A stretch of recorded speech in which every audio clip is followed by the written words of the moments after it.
साहेबांनी फार सुंदर जी ओळ जी लाईन दिली की ही लढाई तुकाराम विरुद्ध नथुरामची आणि त्यामुळे योगायोग बघा,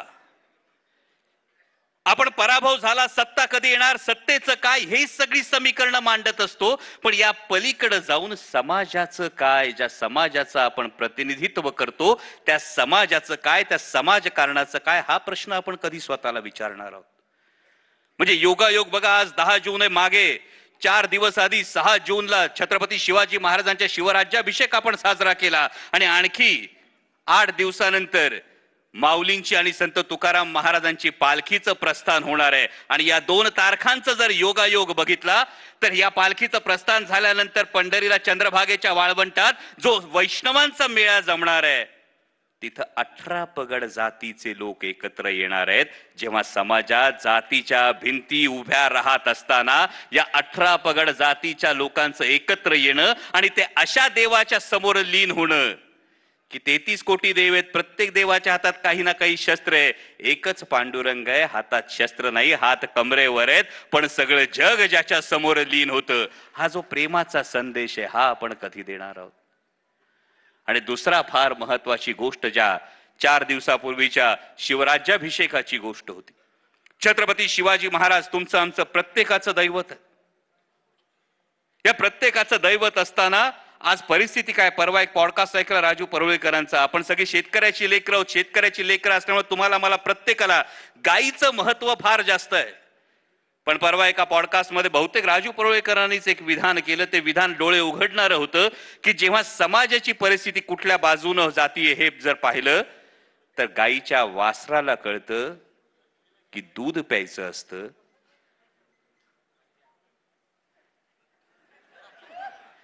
आणि आपली आत्ताची परिस्थिती काय आहे, राज्याचे काही मंत्री मुलाखतीत काही विधानं करतात तेव्हा खरोखर हा प्रश्न येतो की ज्या पुरोगामी विचारांचा झेंडा घेऊन आपण पुढे चाललो, ज्या महात्मा फुलेंनी बुद्धी प्रामाण्यावर सामाजिक प्रश्न सोडवण्याची जी शिकवण आपल्याला दिली ती शिकवण आपण कुठे विसरतो का. आणि म्हणून छत्रपती शिवाजी महाराजांचा राज्याभिषेक लक्षात ठेवावा लागतो की तोपर्यंतच्या प्रत्येक राजानं शपथ घेताना राजदंड धर्मगुरूच्या हातात दिला आणि सांगितलं माझ्या हातून चुकीचं वर्तन झालं तर माझा धर्मगुरू माझ्यावर राजदंडाचा प्रहार करेल आणि मला पदच्युत करेल.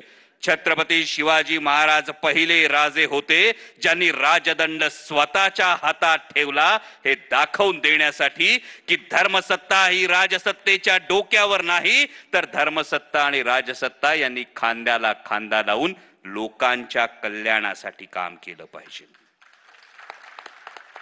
आणि त्यामुळे या सगळ्या सामाजिक परिस्थितीचा विचार आपल्याला करावा लागेल.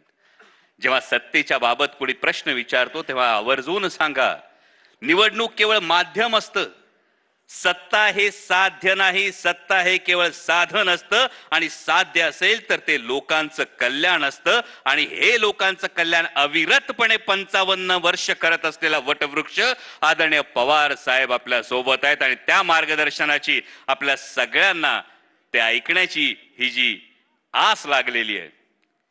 त्या ताईंना दिल्लीला जायचं, मगाशी सगळ्यांनी ऑपरेशन सिंदूरचा त्या संदर्भातल्या शिष्टमंडळाचा उल्लेख केला, परंतु हा तुमच्या माझ्यासाठी अभिमानाची गोष्ट आहे की आपल्या राष्ट्रीय कार्याध्यक्षा देशाची भूमिका मांडण्यासाठी परदेशात जातात आणि साऊथ आफ्रिकेच्या मुख्य पेपरमध्ये द स्टार मध्ये अख्ख्या पानाची मुलाखत छापली जाते, ती आमच्या राष्ट्रीय कार्याध्यक्षांची छापली जाते.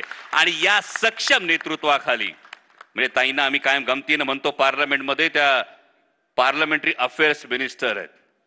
संसदेमध्ये जेव्हा ताई अपोजिशनच्या,